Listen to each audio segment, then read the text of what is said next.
roadworks, traffic jams, tailbacks. It's the everyday story for drivers across South Wales on the M4. One expert says that all congestion costs us about £40 million every year.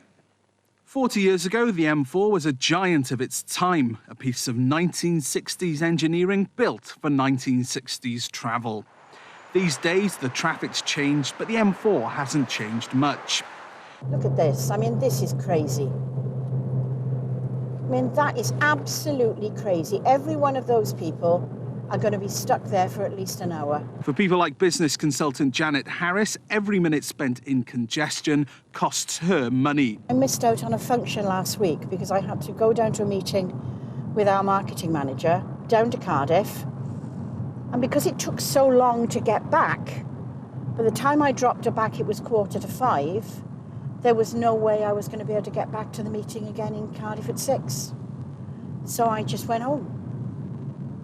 In July, the Welsh Assembly government decided it wasn't going to build an M4 relief road south of Newport to help combat congestion.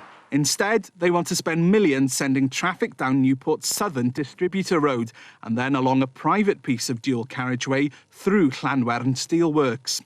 One expert is unconvinced by the plans and says congestion on the M4 is costing the Welsh economy about £40 million a year.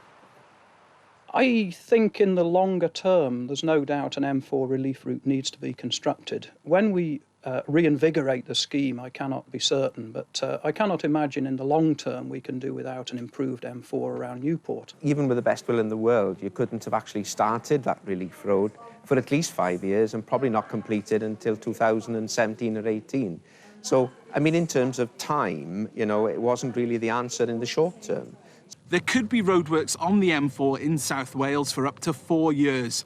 The Welsh Assembly government hopes all the work being planned will help keep the motorway running for years to come. And we've got more on the story in Week Out tomorrow night at 10:45 here on BBC One Wales. Back to tonight.